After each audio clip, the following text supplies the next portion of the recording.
It was hardly a place for little folks, but below it in early summer the slope was red with wild strawberries, which the children gathered to eat with their small loaves. And when they had eaten and sung and danced, they sat under the shade of the great beech, and looking over the drowsy valley, talked of wonderful things. Whatever their parents might think of fairies, the children had no doubts on the subject.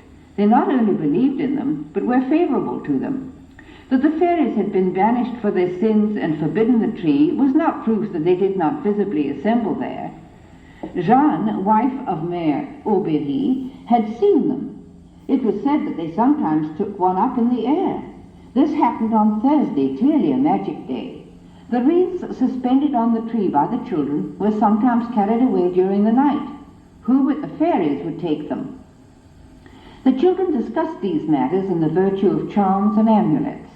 And there was a mandragora, a very potent magic that brought riches and grew somewhere in the ground near the tree under a hazel bush.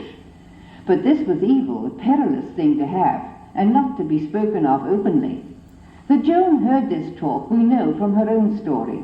As a child she probably believed in it, for she was as the others.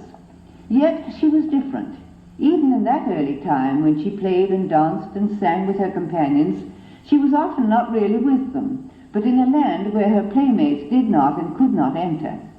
She loved the sound of the bells, and sometimes when the sexton did not ring them promptly, or as much as she thought proper, she reproached him for it, offering to give him wool from her sheep, and some of the big round cakes called moons if he would do better. Hearing the bells, Joan crossed herself and knelt. When not at her duties, she was likely to be in the church at prayer. Her companions railed her for being so devout. She blushed and did not know how to answer.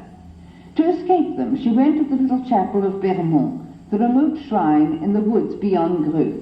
She loved the stillness of the place, having for company the birds that are said to have eaten from her hands. So we complete the picture of the little peasant girl, diligent, tender-hearted, devout, requiring duty of the bell-ringer, offering reward if he performed it, mingling with her companions, yet finding alone companionship they could not understand.